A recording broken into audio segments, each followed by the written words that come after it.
Dear students, welcome to all in English class. In previous videos, we discussed reading skills and questioning skills. Today we will discuss comprehensions learning outcome 708.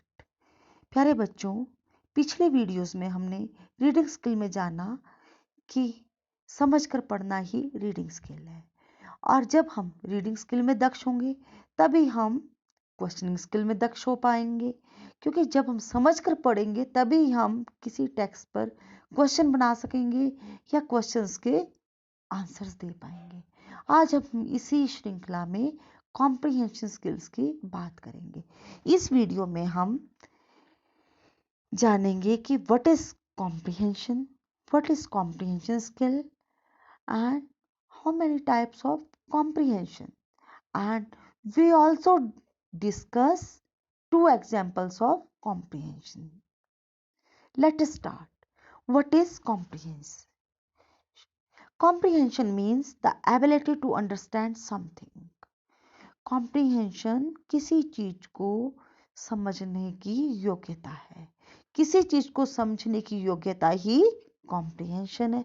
हम ऐसे भी बोल सकते हैं, comprehension takes place where there communication between the author and the reader. अब बच्चों, आप सोच रहे होंगे कि ऑथर और रीडर में कम्युनिकेशन कैसे हो सकता है। ना तो ऑथर अपने लेख को पढ़ने वाले सभी रीडर से बात कर सकता है, ना ही रीडर जो वो पढ़ता है उनके सबके ऑथर से बातचीत करता है। फिर कैसे कम्युनिकेशन होगा? और उनके कम्युनिकेशन को ही कॉम्प्रिहेंशन कहते हैं। तो it is the understanding what the author was written. तो बच्चों, ये एक अंडरस्टैंडिंग है कि ऑथर जो लिख रहा है उसको समझना ही कॉम्प्रिहेंशन है। What is comprehension skill? Comprehension skills are strategy or reader to construct meaning and retrieve information from text. Comprehension skill बच्चों एक स्ट्रेटेजी है जिसमें पाठक जो टेक्स्ट है उसके मीनिंग को कंस्ट्रक्ट करे, उसके मीनिंग को बनाए और उससे जो इंफॉर्मेशन मिल रही है उन्हें उसे रिट्राइव करे, उसे पुनः से प्राप्त करे। Comprehension skills are very much like thinking skill. ये बहुत अधिकतर थिंकिंग स्किल से मिलती जुलती होती है। Comprehension skills are also cognitive process. Cognitive process है बच्चों। कॉग्निटिव प्रोसेस क्या होता है? संज्ञानात्मक प्रक्रिया होती है which can be broken into steps, जो कि जो पाठ्य वस्तु उसको टुकड़ों में तोड़ दिया, टॉट एक्सप्लिसिटली, और जो कि उसके जो टुकड़ों को है एक्सप्लिसिटली होता है, स्पष्ट रूप से समझाती है। मतलब जो भी बात है टेक्स्ट को अंडरस्टैंड अच्छे से समझने को ही कॉम्प्रिहेंशन कहते हैं। अब बच्चों, हम बात करेंगे टाइप्स ऑफ कॉम्प्रिहेंशन की। There are 5 types of comprehension. बच्चों, 5 प्रकार टाइप्स हैं। Number 1, lexical comprehension. Understand key vocabulary in the text. अब क्या है बच्चों? वोकैबुलरी ये क्या होता है? शब्द। हमारे दिमाग में बहुत सारे शब्दों को आना, जो हम पढ़ते हैं उससे पैदा होते हैं, और उन शब्दों को समझना ही लेक्सिकल कॉम्प्रिहेंशन है। Preview vocabulary before reading the story और टेक्स्ट। जो हमारे दिमाग में शब्द हैं स्टोरी और टेक्स्ट को पढ़ने से पहले उन्हें जानना। Review new vocabulary during after reading the text. पढ़ने के बाद और उसके बीच में नई वोकैबुलरी। अब एक ही शब्द है, उसके कई कई मीनिंग निकलते हैं, उन्हें रिव्यू करना, उनकी समीक्षा करना कि पहले तो हमें ये शब्द का अर्थ पता था और इस टेक्स्ट को पढ़ने के बाद हमें इस शब्द का ये अर्थ भी पता लगा है। ये होता है lexical comprehension. Literal comprehension, it is the understanding of the information and facts directly started in the text. अब ये क्या है? It is the understanding of the information. क्या है बच्चों? इंफॉर्मेशन को, जो से लेखक इंफॉर्मेशन देना चाह रहा है, जानकारी, उसे समझना, और फैक्ट्स डायरेक्टली स्टेटेड, और जो उसमें फैक्ट्स दिए हुए हैं उन्हें टेक्स्ट में, तो उन्हें जानना। It is recognized as the first and the most basic level of the understanding reading. Understanding reading का ये सबसे बेसिक लेवल है।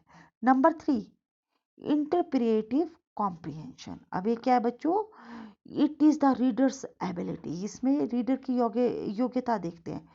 क्या देखते हैं उसमें? द एक्सट्रैक्ट आइडिया और information not directly stated in the text book material using prior और background knowledge to assist in such understandings.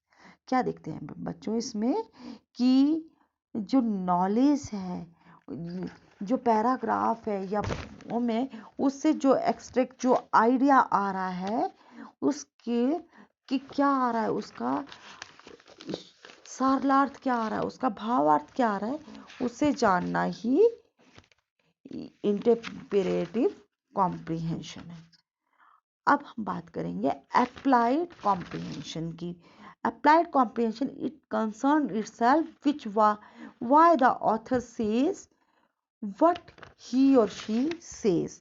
अब इसमें क्या है बच्चों कि ऑथर क्या और क्यों कहना चाह रहा है, इसे जानना ही अप्लाइड कॉम्प्रिहेंशन है।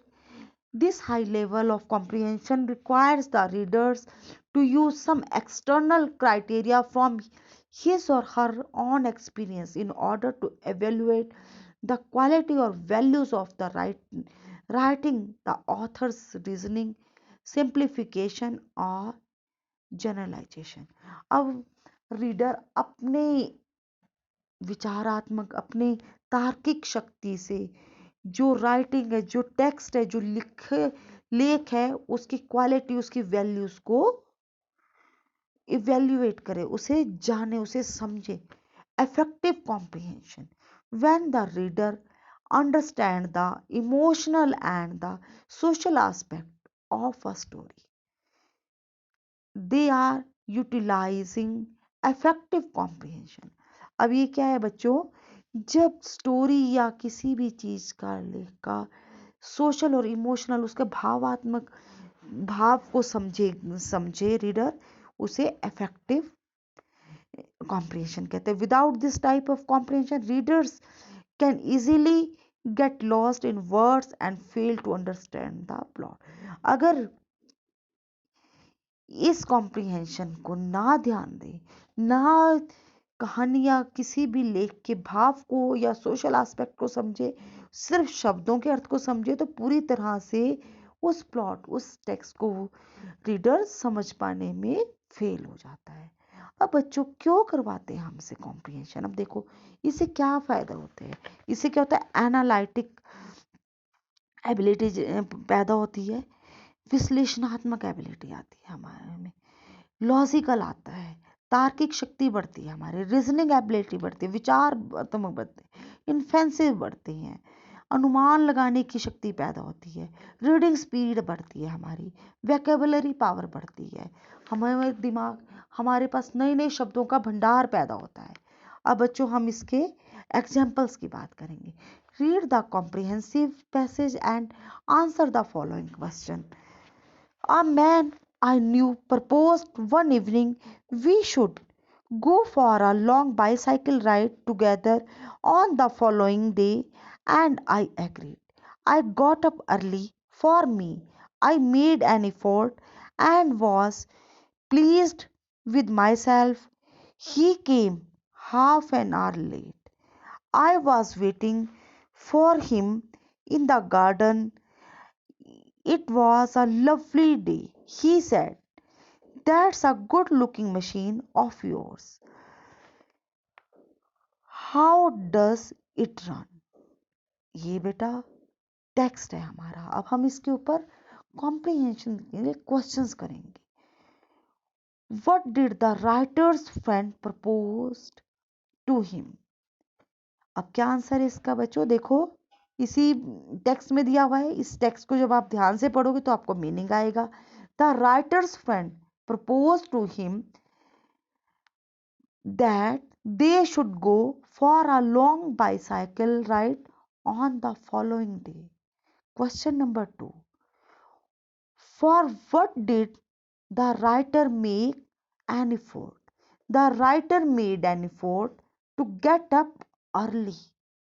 Number 3, which machine is referred to here? अब कौन सी मशीन की बात हो रही है? Bicycle is referred to here. अब बच्चों हम सेकंड पैसेज की बात करते हैं.